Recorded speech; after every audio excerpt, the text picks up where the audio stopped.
खंडवा में स्वान बधियाकरण को लेकर हुए भ्रष्टाचार को लेकर एक अनोखा प्रदर्शन हुआ। नगर निगम के नेता प्रतिपक्ष दीपक मुल्लू राठौड़ एक व्यक्ति को डॉग का मुखौटा पहनाकर पहुंचे। डॉगी भाई जो इस वक्त हमारे साथ हैं वो देश विदेश में वायरल हो गए हैं। क्या कुछ कहेंगे पूरे मामले को लेकर? जो भी मुझे सपोर्ट कर रहे हैं, लाइक कर रहे हैं, मुझे वायरल कर रहे हैं, उन लोगों को मैं थैंक यू बोलना चाहता हूँ और चाहता हूँ कि वो लोग मुझे आगे भी ऐसे ही सपोर्ट करें। अच्छा, क्या मांग लेकर गए थे आप? क्यों आपको इस तरह से जन सुनवाई में जाना पड़ा?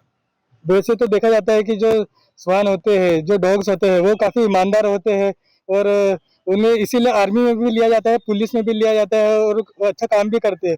लेकिन अभी देखा गया नगर निगम ने हमें बहुत बदनाम कर दिया है, हमारे नाम पे इतना बड़ा भ्रष्टाचार कर दिया कि हमारी जनसंख्या बहुत ज्यादा बढ़ गई, जिसके कारण हमें खाने की दिक्कत आने लगी और फिर हम जब अटैक करते हैं इंसानों पर तो उल्टा हमें पे आरोप लगाते हैं कि ये डॉग हमें काटते हैं, ये ऐसा करते वैसा करते। लेकिन हमारी कोई गलती नहीं है, जो भ्रष्टाचार जो करा है नगर निगम ने, उनके कारण हमारी जनसंख्या बढ़ी और हम लोग खाने के लिए सब करते हैं, कोई हमें किसी को काटने का कोई मन नहीं रहता है। अच्छा, नगर निगम तो कह रहा है कि जो स्वान बधियाकरण की प्रक्रिया है वो पूरी तरीके से की गई है, कोई भ्रष्टाचार नहीं हुआ है।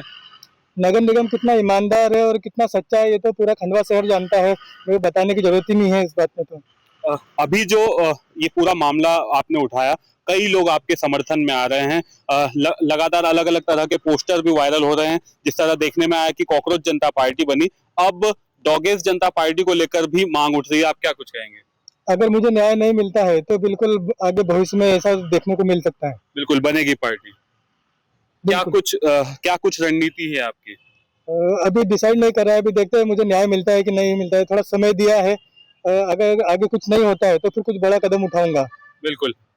जो ये पूरा मामला था, किस तरह से आप इसको बताएंगे? क्या भ्रष्टाचार हुआ, किस तरह से हुआ और क्यों ये प्रदर्शन करना? देखिए, खंडवा नगर निगम भ्रष्टाचार में नंबर 1 है, जिसका जीता जागता उदाहरण आप सभी ने देख लिया कि 2022 से लेकर 2026 तक उन्होंने बधियाकरण के नाम पर कितना पैसा खर्च करा और वास्तविक स्थिति में आप देखोगे तो कुत्तों की संख्या कम होने की जगह बढ़ गई है। अभी नगर निगम ने 9,700 कुत्तों की बधियाकरण करा है और करीब करीब 97 लाख रुपए खर्च करना बताया है। लेकिन मैंने जब वास्तविक स्थिति जाना तो जो मैंने सवाल किए थे और जो मैंने शिकायत पत्र कलेक्टर महोदय को दिया था, उस बिंदुओं पर जांच होगी तो बहुत बड़ी मात्रा में भ्रष्टाचार होगा और जिन अधिकारियों ने, जिन कर्मचारियों ने इतना बड़ा फर्जीवाड़ा किया है उनको जेल जाना पड़ेगा। क्योंकि देखिए, दिसंबर में शायद जिस कंपनी ने लिया था उसका टेंडर, उसका जो सर्टिफिकेट है वो रिन्यूअल नहीं हुआ था, फिर उसको कुछ महीनों के लिए बढ़ाया गया, फिर कुछ महीनों के लिए बढ़ाया गया और अभी बधियाकरण 2-3 महीने से बंद है। लेकिन आप देखोगे तो बधियाकरण में आप जाके देखोगे तो कल परसों ही 40-50 कुत्ते उन्होंने वापस उसको बांध कर रखा और बोले हम बधियाकरण करेंगे और टेंडर अभी लगाया 21 लाख रुपए का। तो जब टेंडर अभी लगाया तो फिर इस बीच में किसने नसबंदी करी, वो भी एक जांच का विषय है। और इतनी बड़ी संख्या में जब पैसा निकला तो कुत्तों की संख्या कम होनी चाहिए, लेकिन यहाँ पर खंडवा अजब गजब है, यहाँ कुत्तों की संख्या बढ़ रही है और आए दिन यहाँ पर इतने केसेस बढ़ रहे हैं कि 13,225 का आंकड़ा हमको मिला है, जिसमें डॉगों के द्वारा इंसानों को काटा गया। बड़ा एक आंकड़ा है। इसमें आप देखिए, अगर 2 को भी अगर रेबीज हो गया तो उनके परिवार पर क्या बीतेगी। इस पर माननीय सुप्रीम कोर्ट ने जो दिशा निर्देश दिए, उस दिशा निर्देश पर काम होना चाहिए और पूरे ये खंडवा की समस्या नहीं, पूरे देश की समस्या बन गई है। क्योंकि इसको समर्थन ही इसीलिए मिल रहा है कि पूरे देश में स्वान से लोग परेशान हैं और इनके नाम पर बड़ी मात्रा में भ्रष्टाचार हो रहा, जिसके कारण ये भी परेशान है। आप दोनों भी पीड़ित हैं डॉग बाइट के? मुझे भी डॉग ने काटा था, इनको भी डॉग ने काटा था। देखा होगा आपने, पिछले 2 साल पहले मैं नगर निगम में मैंने बड़ी जोर तरीके से मैंने आवाज उठाई थी, तो मेरी नगर निगम आयुक्त और कोई मेरे से आवेदन तक लेने नहीं आए थे। तो आप इनकी गंभीरता को आप देख सकते हैं कि कितने गंभीर हैं। नगर निगम तो कह रहा है कि हमने ठीक तरीके से काम किया, जिला प्रशासन कह रहा है कि जन सुनवाई का प्लेटफॉर्म गंभीर विषयों के लिए, इस तरह की नौटंकी नहीं करना चाहिए। ये नौटंकी बता रहे, लेकिन ये नौटंकी नहीं है, ये मेरा विरोध करने का तरीका है। और नगर निगम अगर इतना सच बोल रहा है तो एक बार ग्राउंड रिपोर्ट पे जाकर देख ले, जनता से पूछ ले, सत्य सामने आ जाएगा। अच्छा, आपको लगा था कि आप देश विदेश में इस तरह से वायरल हो जाएंगे? नहीं, बिल्कुल नहीं सोचा था।